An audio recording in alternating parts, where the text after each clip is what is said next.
Welcome to the Diversity Connector podcast, where we explore the rich tapestry of human experiences. I'm your host, Gertrude Mache, and I'd like to acknowledge the traditional custodians of the country on which we meet today. I would also like to pay my respects to elders, past, present, and emerging, and together as we dive into conversations that bridge cultures, challenge stereotypes, and celebrate the unique perspectives each of us brings to the table.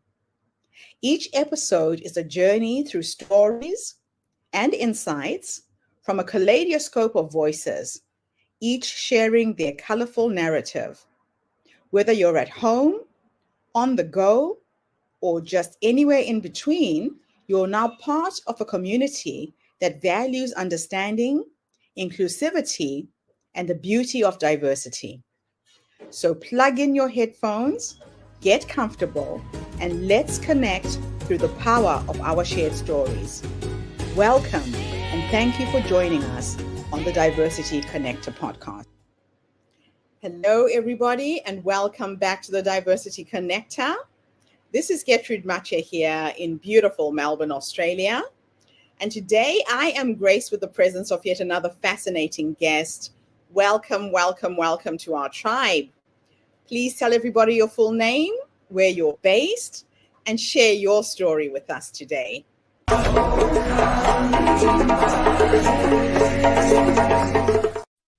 Hi, how's it going? Thank you so much for having me on. I am super grateful for this opportunity. My name is Saamer Mansoor. I'm a business owner here in Detroit, Michigan, and I have been doing a lot of really good things, really cool things with tech, and I found this little niche that I've really been focusing on, and I'd love to share my story. Be Aware is a business that I started, and it was just a few of us, our friends, just like you mentioned that you had gone to Australia during COVID. So during COVID, a lot of people were looking for stuff to do. And so me and my friends, we were looking at, what our strengths were, what things we had. And so we decided to solve a problem for a specific niche of people that are usually ignored.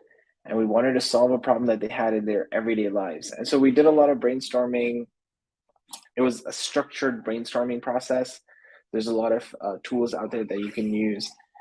And we did tons of research, met with a lot of people virtually.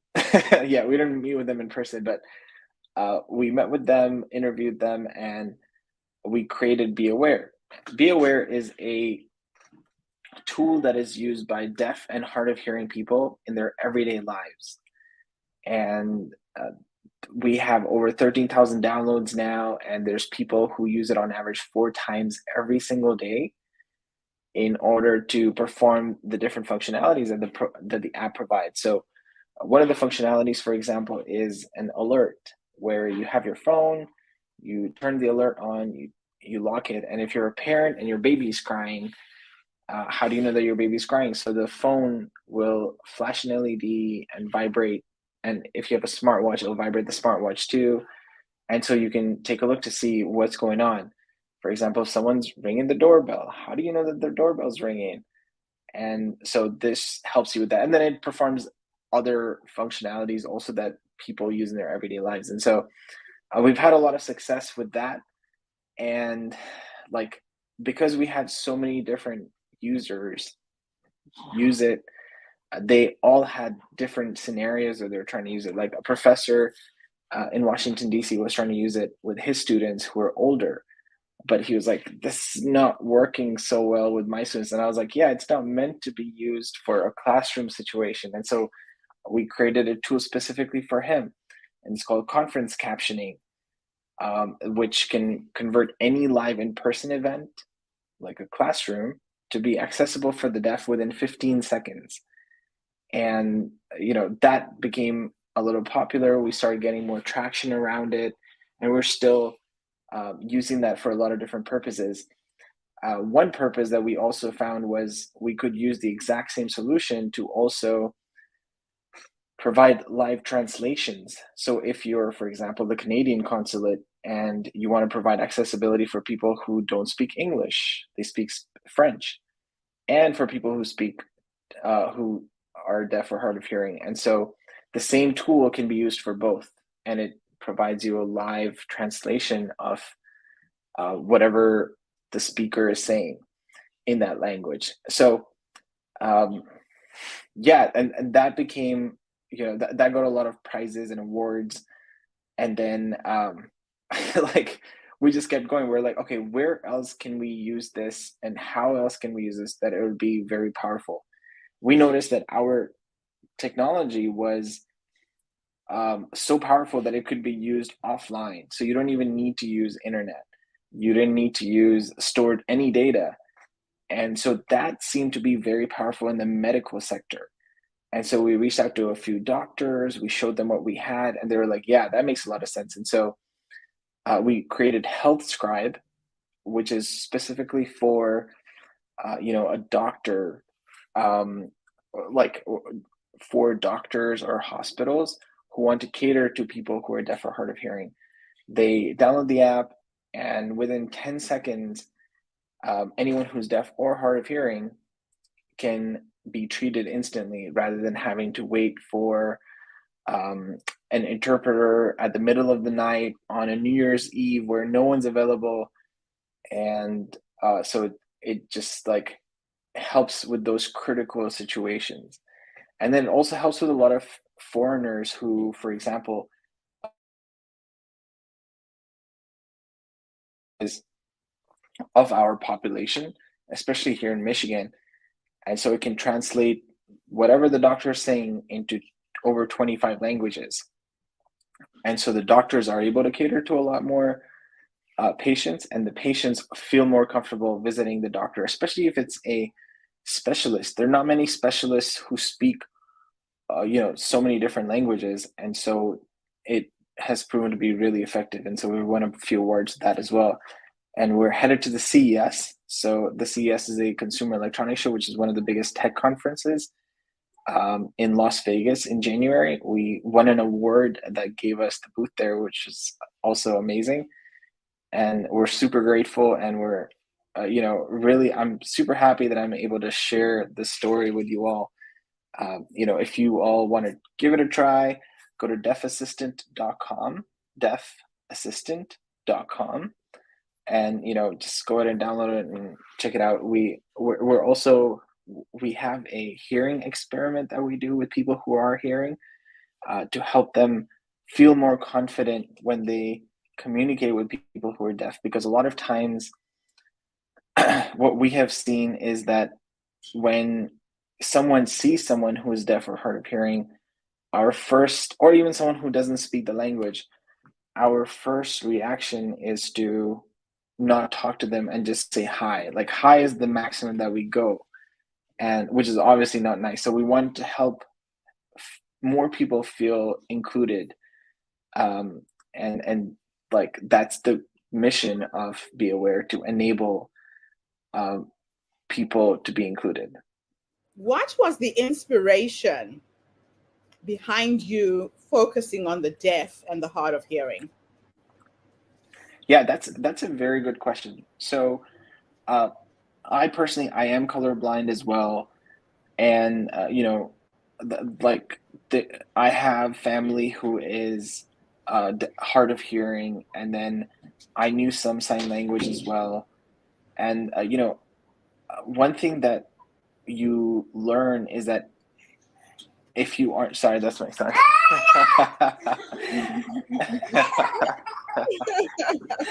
How old? He's 2 years old.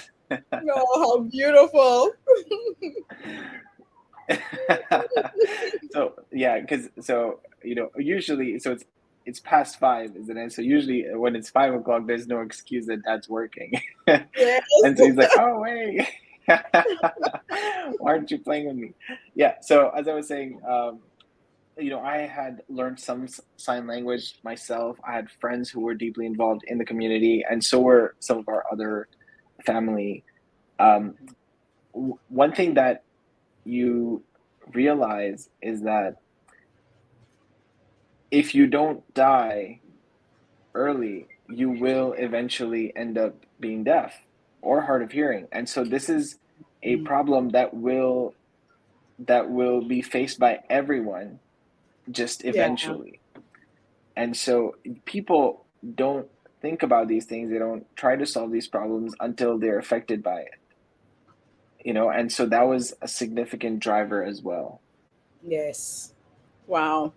So, as an advocate for accessibility, what challenges have you encountered in raising an awareness for the needs of the deaf and hard of hearing, blind community, the mute communities, and how have you addressed them?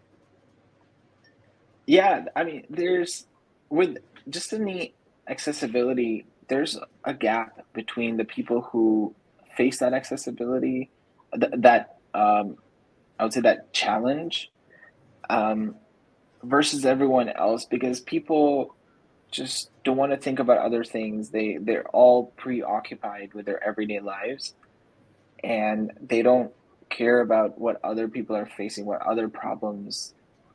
problems other people are facing. And Mm, so, um, and it makes sense. You can't blame them for it. Everyone has their capacity. Everyone has their own challenges. Everyone is challenged equally, just in their own capacity. Some people have mental health problems, even if they're super rich. They'll still have mental mm, health issues and kill themselves. And yeah, so, it's very important to be empathetic when you're trying to raise issues like this, where you're trying to get other people to be more inclusive. And so, um, throughout, whenever we go to an event or a trade show, we try to do this experiment called the hearing experiment, where we help them put them in the shoes of someone who is deaf. We explain to them that a lot of people who are deaf from birth, they also have speech impediments, so they don't even speak then, and they use like notepads or text. They'll write on a piece of paper to communicate. And I mean, ideally, we should be learning sign language for them in yeah, order to make them feel communicated. We should, make that a requirement. It's not too difficult if you have the willpower. yeah, But until then, there is still stuff that you can do, is what we try to convey to people. Don't mhm, feel demotivated that you don't know sign language, that you didn't start early. There's still ways that you can communicate with them and make them yeah. feel included. So, in your experience, what are some of the key technology innovations that have significantly improved accessibility and inclusion for people with hearing impairments? Yeah, I think, like, apart from just technology, and I'll go into technology a little bit, there's been a good amount of access to information. People, read more often than they used to. There's a lot of tools and websites out there where information is shared. And so people have more awareness because of that. Instead of, you know, wasting their time doing vices, people are spending more time learning, and Mm, they're creating and things like that. And because of that, the world has become um, a much better place already, and it yeah. just keeps getting better eventually. But there's a lot of hope in terms of technology.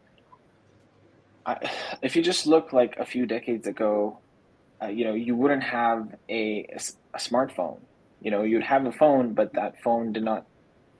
You could barely text. Even the Yeah. ability to text was pretty recent, and so it was kind of useless for people who were deaf.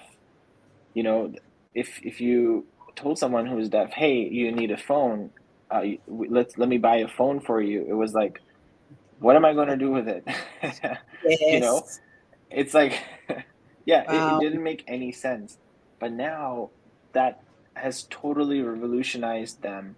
I mean, Mm, more recently, there's FaceTime that FaceTime or Google Meet or however, video calling is so Yes. powerful because they can actually, use sign language in order to communicate and Yeah. actually see expressions. Because yeah, texting is fine, but you can't see their expressions, you can't see the excitement, you can't feel it. And so we have come a very, very long way. And I mean, you're only you only have a disability until people give you access. So once you have access, then that disability doesn't affect you anymore. And that's Yes. what our goal should be. Let's look at what affects people who are blind, who are deaf, who are mute. Let's see how we can enable them to do what everyone else does.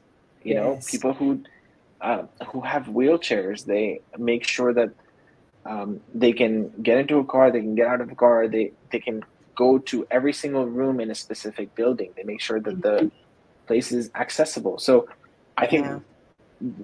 everywhere in the world, not just in Australia and the United States, like everywhere in the world, even developing countries, we need to make an effort to um, be the leaders in accessibility. Yeah, that's such an interesting perspective and very, very true. Without access, you'll always be disabled. So, how do you engage with the deaf and hard of hearing community to ensure that their needs and feedback are integral in your development process?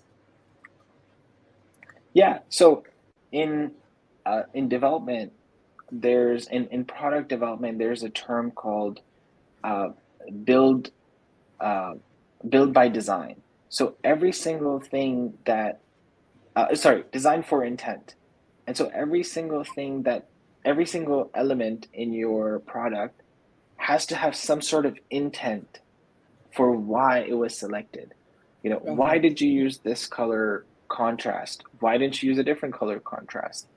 Hmm. Um, what are you doing for these specific kinds of people? Like there's something called Usher syndrome, where people who are deaf, they eventually become lose their vision as well. So they become more and more vision impaired until they lose their vision completely. And for them, they have very specific needs, but there's not much research done into it. And so, we did a lot of research. We talked to a lot of people who had so many different needs. We spoke with at least 50 people directly, and then we did Wow. like without using surveys.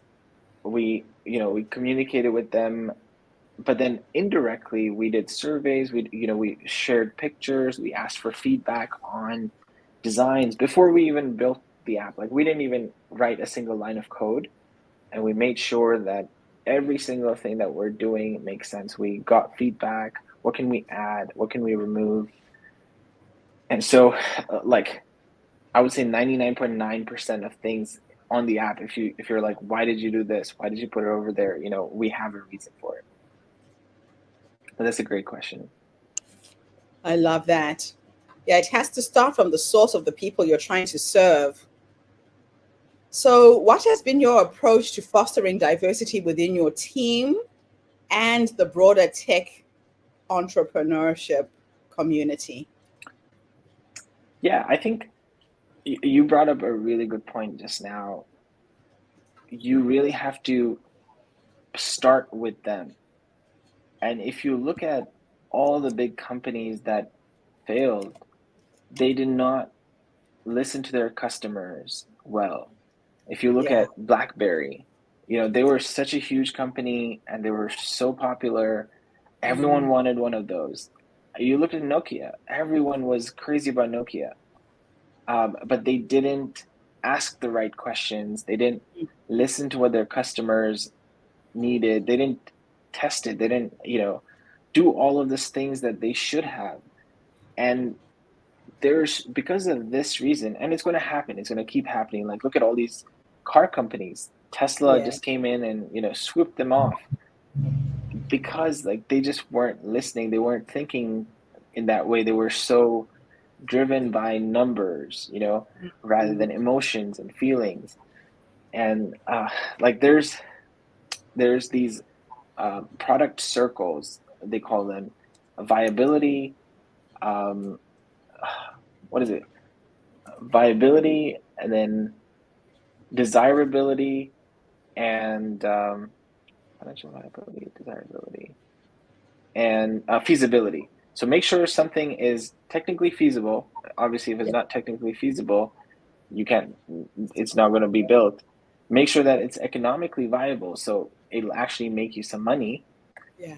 And finally, make sure that it's that it's desirable, that it's pleasing for the customers. Yeah. Most companies miss that last part out. And so, for all the listeners, just because I've created an app for the deaf and hard of hearing doesn't mean that you can't create something that's even better than mine. Yeah. As long as you listen to the customers more keenly, you test things out, you experiment, that's like you will always be better than I am, you Yeah. know? And so that's what is so important in a team that's building a software like ours. We make sure that desirability is in focus. Yeah. Yeah. That's really crucial. So, can you share your experiences in promoting STEM and accessibility through initiatives like First Robotics? And why do you believe this outreach is important? So I have been helping out with First Robotics. First Robotics, for those who may not know, it's essentially there's a lot of schools, high schools especially around the world, that have teams where they build a robot, and every year the robot has to be different. They have very strict specifications of weight and height and width and length, and they have to solve certain problems as a team. And and you can't, your value is only as good as you are as a team. So it's probably one of the best things that I can think of for students these days. I wish I was involved. I wish my school was involved in First Robotics, but it wasn't. So I try to help out other schools right now, especially there are not many people who are in the STEM field who are able to give back with time, and it's very important because we have a lack of people going into the STEM fields. If you just look at the United States, for example, there is more jobs created in computer science than there are graduates in computer science. So even if you're the lowest 1% of your class, there's about 10,000 jobs looking for someone like you. And which is sad. I mean, it's great for every student doing computer science, but in terms of like for the industry and for our future, we are not going fast enough because we don't have the people to do it. And so programs like STEM significantly help with that, especially because the people who do go into STEM fields are mostly people who are, you know, not the marginalized community. They're mostly not women. They're mostly not people of color. And so, programs like First Robotics significantly help to make the slightest change in that narrative so that people see STEM in front of them and they're actually motivated to get into it. I mean, there's a million reasons, but like that's like a start. I mean, Yeah. even when you're Yeah. trying to get into university, they look at your resume, and most people don't have an opportunity to build a good resume if they're not the richest. And so STEM gives them that opportunity to put it on the resume that they were involved in STEM. They put in that time, and they're super smart. I love it. So, what advice would you give individuals or organizations looking to make real impact in the area of accessibility and inclusivity, particularly in the tech industry? Yeah, I think for me, there's like what we need to first do is we need to get the perception of STEM being a difficult field out the Mm, door. You know, yeah. it is not difficult to get into. Math is not difficult. You know, physics is not difficult. It's just as difficult as any other subject, you know, so it's basically not difficult at all. All you need is to, you know, think a little bit. And what I've seen from, you know, students that I've mentored and just my own experience with my friends is that they usually just had a teacher that may not have been the best. You know, their teacher may not have been included everyone in the classroom, which is again another reason why we need to get more people into STEM so that we can get the best teachers in the schools rather than, you know, just any teacher. Um, Yeah. and so for people, for companies who are trying to be more accessible, I think, um, you know, giving people who require accessibility's voice, you know, inviting them to speak, um, doing events, sponsoring events for accessibility needs, uh, providing credits for volunteering. Mm, There's so much that we can do, and there's so much that needs to be done. So, you know, I highly recommend if you are part of an organization, if you have a company or you work for at a company, speak with your supervisors about how you guys can, how you all can get involved in improving your surroundings. mm, mm. It's really important. So, as a leading figure in the technology community, how do you champion the cause of accessibility in platforms like Stack Overflow and through your YouTube channel? Yeah, so that's a really good question. So I've worked as a consultant for many years, and a lot of times companies just don't think about accessibility until they get sued, which is Yes. pretty sad. You know, I was working for I was working with a company recently, and they got sued for, I don't know, $5 million or something like that for something that would have cost them, I don't know, like less than 10,000 to fix. You know, so so it's it's not that difficult to get started. It's very important to do so. You know, get the simplest thing that you can do is to audit your website for accessibility. Most Yes. websites are not accessible, and they're so simple to fix. But in order to be able to fix something, you need to know how to test that thing. Yeah. And in order to be able to test that thing, you need a little bit of training. So, you know, I would say make sure when you're employing people, give them some accessibility tasks to work on, you know, because most likely they have no clue about it. And so Yes. you will even get to see how they're learning new concepts, you know, how they're able to implement concepts that they have no idea about. So Yeah. there's a lot of ways, a lot of things that you can do, and definitely um, you get started today. You know, watch stuff like implement accessibility on website, implement accessibility on app, implement accessibility in you know, in room. You know, there's so Yes. many different things that you can do. I love that. Wow. Thank you so much for coming online today and gracing us with your presence, sharing your story, and developing this amazing technology that is really going to transform people's lives who would not have had accessibility if you hadn't shown up as an entrepreneur and created the software. Thank you so much. Yeah, And thank you thank you to so much for the everybody. opportunity.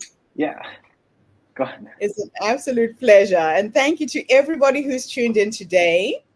The Diversity Connector is bringing you people from all walks of life, talking about diversity from different angles. So tune in again tomorrow when I interview yet another amazing guest. In the meantime, have a fantastic day, morning, or evening, wherever you are in the world. And bye for now. Thanks again, Saamer. Thank you. Bye-bye. Bye for now, everybody. That's a wrap, everybody, on today's episode of the Diversity Connector podcast. Thank you for tuning in and being part of our vibrant and global conversation. I'm your host, Gertrude Mache, and it's been an honor to share this space with you, where voices from all walks of life come together to weave a tapestry of diverse perspectives. Remember, every story you've heard today is a thread in the larger fabric of our shared humanity. So, as you step back into your world, carry these stories with you and let them inspire you to embrace and celebrate the rich diversity around us. Don't forget to subscribe, rate, and review our podcast to help us share these inspiring stories with more listeners. Do follow us on social media by looking for the Diversity Connector podcast for more updates. Until then, keep connecting, keep listening, and keep celebrating the beauty of diversity. This is the Diversity Connector podcast signing off. Stay curious, stay open, and definitely stay connected.